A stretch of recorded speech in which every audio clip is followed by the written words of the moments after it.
All right. All right, come on over here. All right, so the 59 is almost ready to get put back in the frame. What we're going to do now is we're going to put the cylinders on when it's outside the frame. That makes it easier to get the cylinders on. If the motor was still in the frame, it's not hard to get the cylinders on in the frame, but it's just a little easier out here. So we're going to put the cylinders on, and we've gone this far so that we don't have to deal with this crap. Can you get that? I got it. Inside the frame, because it's more difficult. So that's how come we went as far as we did here. Now we're going to go this far. So let's go look at the cylinders. Now this bike the top end was supposedly redone by some Sportster expert. And here's the rear piston. Looks pretty good. It's a freaking Taiwanese piston. What it looks like a set of TRW. No, those are the actual Taiwanese rings in it. That's the rear. That looks pretty good. Here's the front. Ooh. Nice, right? Okay, now the rest of this bike. Just like I like the bacon, fried. Yeah. The rest of this bike has, the stuff in it has been basically unmolested. I don't think the bike's got a lot of miles on it. If it got 15,000, I'd be surprised. So, what happened here? So here we got the cylinders, front. See the exhaust cut out? Yes, sir. Back up. Backing up. Yeah. There's Rear. the rear. Okay. Rear piston. Rear piston. It's got an R on it. All right. Looks good. Looks good. Front piston. Not so good. See a little F on it? Yep. Not so good. Okay, so let's find out why that happens. Now, very often you guys have piston problems. You'll find out they're always on the front. Well, not always, but 9 out of 10 times they're on the front. I'm going to explain why that goes on. Most people would think, come on over here.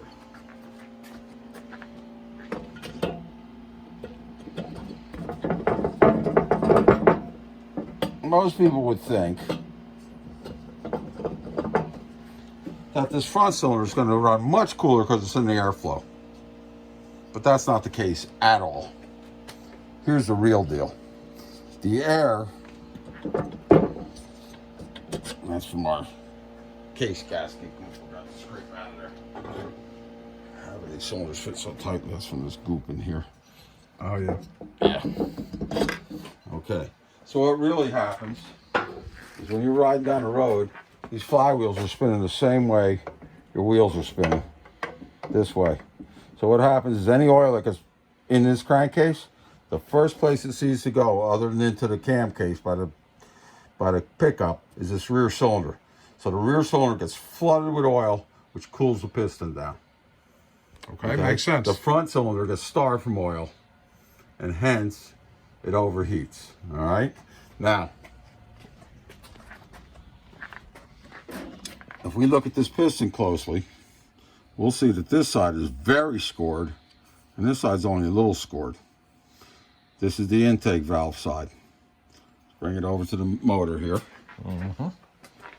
So this is the intake valve side. It's like this. Hang on. Let me come around. Okay. Yeah, I've been waiting for you to come around for decades. All right, all right. Okay, so this comedians and cars. like this isn't funny. Yeah, this whole thing's funny.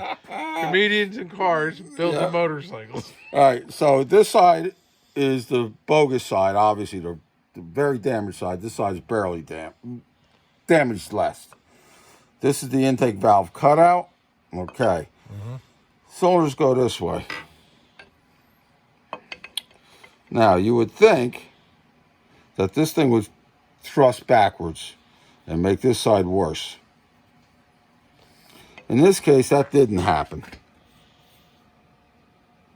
Okay? It went this way instead.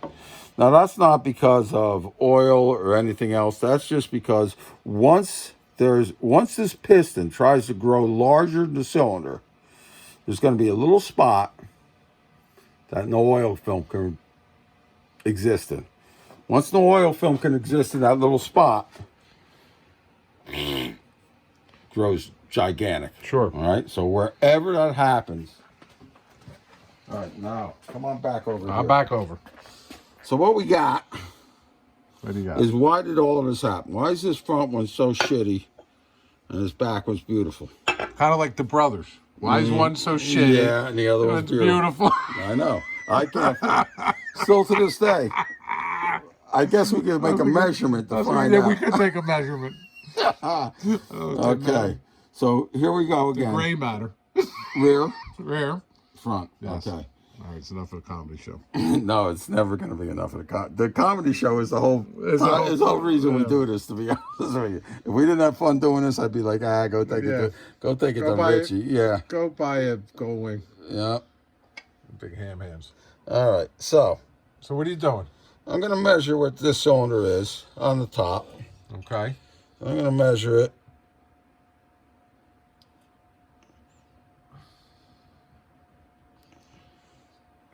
All right, what do we got there? We got 21 that way. Now, 21 is just a relative measurement because I don't trust these inside mics at all. And 22 that way. This cylinder's out of whack by 1,000ths. All right? Not that that's a major deal. But what has to happen is, in order for this not to happen, the size of the cylinder, front to back, has to be large enough that when the piston expands, it doesn't try to get any bigger than the cylinder. And the factory tells us that number should be. Well, the factory, believe it or not, the factory manual says 1 to 2, but the factory never did 1 to 2. They did 3 to 4. And if you look at the XLR manual, they'll tell you using the same cylinders and the same pistons, it's 5,000ths minimum. So what do you build them at? 3. I never go less than 3. Okay. And if you go a little bigger than 3? Not an issue, all right? What happens is the bigger you go, the more this piston rocks when it's cold. Now, let's talk about piston temperature. Now that you bring that up. You run this thing around town, the throttle's almost always closed. Yep. There's not a whole lot of heat going on in here to run you around town. But you get out on the highway, now you got the throttle open a quarter way. And then you come up to a hill. Then you open it up another eighth.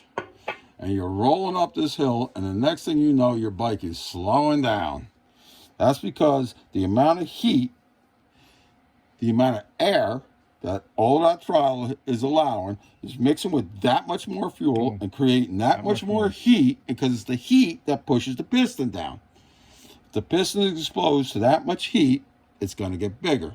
So what happens, and in strokers, this is exaggerated 5 times, all right? What works for a stock bike with 3,000 or 4,000, a serious stroker could need 10. Gotcha. Just to be able to deal with the fact that the piston is going to grow that much. Much more, yeah. All right. And now, not have it start and there's all kinds of things that goes on with piston growth. We'll probably go into that in another video. I'm not going to go into it with this one. This is all about a stocker. Anyhow, let's go back to the rear. This rear, 20 and 21 up there, right? According to the mic, but I don't trust the mic. So what I do is I mic over the damn thing. All right, and I figure out what size that is. So that's saying about 22. Okay. That one's, for argument's sake, let's say average. This thing's running 3-inch 022 at the moment. That's the rear. That's the good one. Here's the front one. That was a problem.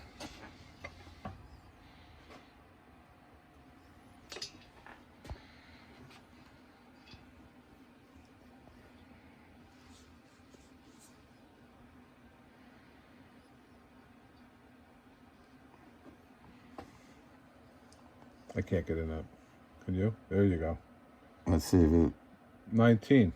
18 and a half, 18 19. and a half, 19. All right. So we got 22. We got 18. Given the benefit of the doubt, we got 22 and 19. That's a serious difference for a real motor builder. Now, remember, that this bike was done by an quote-unquote expert motor builder. What do we got there? We got 18. So we got, again, we got about 1,000 out around.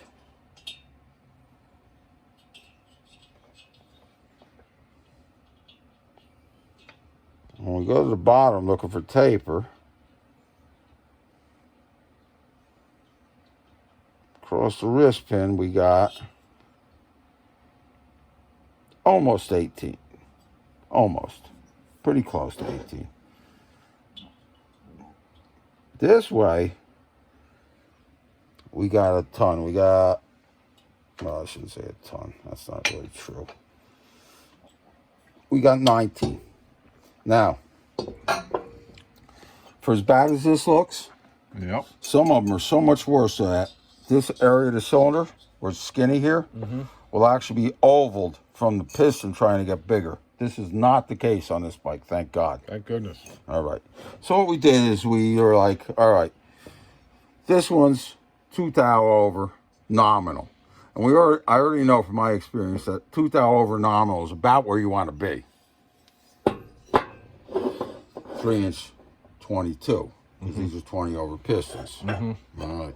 This thing is undersized, hence that. right. So, and not a little undersized, undersized. So I should probably mention, maybe even earlier in this, this is a 1959 XLCH that I bought restored, that the restorer bought off the original owner. The bike sat in a shed for a number of years, and this guy repainted it, and it was kind of a mess. But the motor was untouched until this guy got into it and decided to have an expert do the top end, which probably didn't even need to be done. No, because everything else on the bike was pretty much pristine. Until I until I had a low-speed accident and ran it into a rock off the side of the road. And, so we got 2 new 20 pistons. These are Dixies. Which you've used 1,000 times. 1,000 times. Never an issue. Never an issue. Never blew one up. Never an issue. Right. These are some other... I've used these pistons too. These are some other kind of Taiwanese pistons, but I've never had an issue with these either. All right? Now, just like everything else, the longer the shit hangs out, the more sloppy it all gets. Now, can you see over there? Saying 18-ish? Yeah, 3-inch 18, right? The first thing I'm going to do when I get a set of pistons in my hand is I look for where the biggest measurement is. I got 18 there. I got 18 there. And I got 18 there. But what's more important to me, because I've seen this happen, is I'm going to measure off the wrist pin. I want to make sure that the cam grind, when a piston's made, they're larger this way than they are this way. This is small, this is bigger, because all of this material wants to expand more when it gets warm. So the cam grind is, theoretically, should be largest here, smallest here. But I've seen it where the cam grind is not correct. Instead of being this way, it would be like this. Gotcha. All right? And that'll give you something similar to this kind of action. All right? I can't say that these ones are or aren't because they're so screwed up. So anyhow, I checked for that. This one measures 018. This one I didn't measure yet. This is the other one we got. You see what I'm doing there, Soshi? I can. All right. So that one's approximately...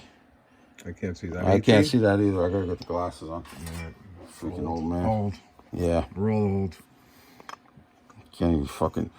All right. Pretty soon I'm gonna have curb feelers on my bike. I got a good shot of your thumb. Yeah, well, that's all right. I barely use it anymore. It's opposable. Yeah. Barely. It's supposable. All right, that's a 17. Okay.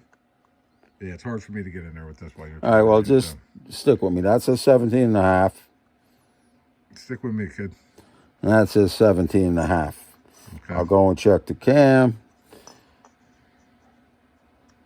All right, so the cam grind seems to be straight. This one's a little smaller. This was like 17, 17 and a half. Where's our marker? Didn't we have one? Okay. So let's call this one 17 plus. Now, so what that tells us is we'll take this bigger piston, put it in this larger cylinder.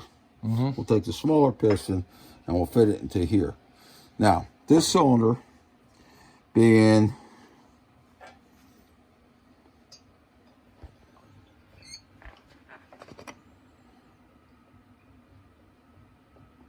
What do you say? It was 21, 22, something well, like that was, we were looking at the inside mic, and I'm just using that for relative how round it is. Oh, got you. But once I know the biggest spot, now I'll go and I'll use the micrometer, the mic over the mic. Okay, so this one's saying just about 22. So 22 to 18 is 4 thousandths clearance, which is a little more than what I would normally run. But for one stinking thousandth, so I'm not going to bring this thing out to 30 over. Agreed. We're going to leave it alone, okay? Now, if we look at the cylinder closely, I don't know if we're going to be able to pick this up on the phone. But, yeah, that's good. There you go. That's good. You'll see two things here. You'll see these cross hatches, but if you look, that's because I'm moving. If you look under those cross hatches, you'll see the actual machined area from when they had these cylinders on the boring bar. When you say they, you mean the expert builder? Yes, the expert builder. Okay. Okay. So what happened is they bored it almost the size, then they just hit it like with a ball hone or some stuff like that, just to get a cross hatch in it. And if you look at that cross hatch is pretty, to be honest with you, it ain't deep enough for a fucking iron head. What you need something closer to a plateau.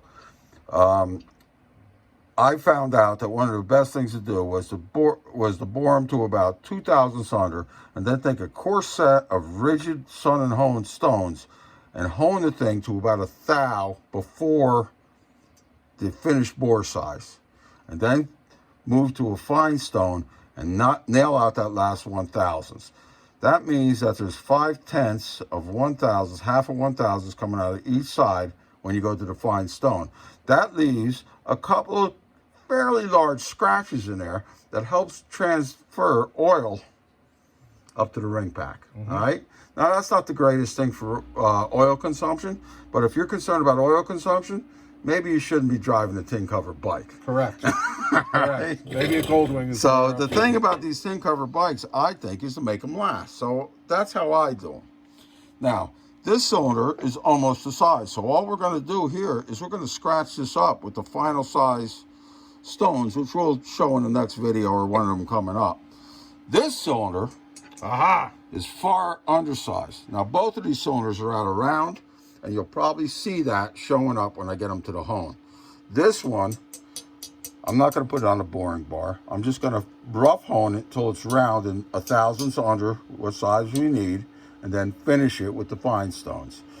Now, that means that this one's 17, 17 and a half. This one's 18. I'm going to fit that one to this cylinder. All right. And then whatever that clearance ends up, what I'm going to do here is I'm going to make sure I got at least that clearance. If I don't have that clearance, I'm going to go a little more. I'm never going to leave the front small. Always have a little more clearance on the front than the back to solve this kind of thing, because the front runs hotter. And because of the oil situation, because of the oil situation, not because it doesn't run cooler, because it's in the air. Flywheel spinning this way. This oil comes off the flywheel and hits that rear cylinder first. Yep. When it hits that rear cylinder, it picks up the heat from the piston. That rear cylinder goes down. That oil goes back into the crankcase. Now it's hotter. Now it comes up here and tries to cool the front cylinder. Gotcha. A la the front cylinder piston is fry baby. Fry baby. So you got two things going on. You got not enough clearance, which is 99% of the problem.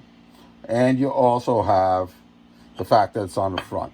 Now, if this was backwards, this bike might have actually survived. Yep. It might actually survive. Here's one out of your 66. This is this thing that I see with stock pistons. This bike actually had an undersized cylinder from the factory. All right, and I've seen this every once in a while, but if you look at this piston compared to this guy, you will see that the center, We got a little glare. Turn it like that. There you go. all right, the center Yep. is unworn. Okay? That's because these pistons are made out of a different alloy where they expand more your wrist pins than the aftermarket ones. And you will see this in stock pistons every once in a while where they grow too big here in the 45 degree rather than dead across the wrist pin. Gotcha. All right? That's just a Harley only thing. And that's the difference between now on the 66 that this came out of, the one cylinder was correct at 3,000s and this one was only at 1,000.5. Yeah, I remember. All right?